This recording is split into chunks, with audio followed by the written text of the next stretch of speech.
sabihan ka ng masasakit na salita. Alam mo naman para sa kanya ang masasakit na salita parang expression lang. Regardless if he meant it or not, minsan di mo na rin alam. Minsan parang confused ka na kung pag may binibitawan siyang masakit, ano ba talaga to? Minimin ba talaga niya or hindi? Ako, sa tagal ng panahon, dumating na ako sa point na wala nang dating sa akin. Kasi you should know who you are. Sabihan ka niya ng hindi masakit, wala kang kwenta, ba't ka maniniwala? Kung alam mo sa sarili mo na you're doing your part sa relationship nyo, secure mo yung sarili mo.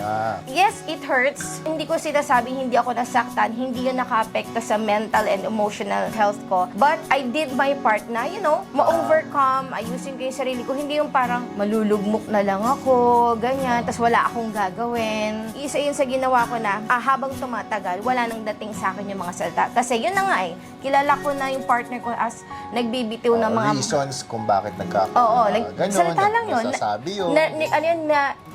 Na-express lang niya yung yung anger, frustration niya in that way. So, I let him do that. Kasi pag hindi ko siya hinayaan na yun ang way niya to express yung frustration niya, yung anger niya, pag pinigilan ko yan, mahirap yun pagka mo yun, yung biglang sasabog ng matindi. So, let him release, express. Kasi ako, I have my own way of releasing my frustration. Hindi katulad nung kanya kasi magkaibang tao kami, magkaibang kami ng personality.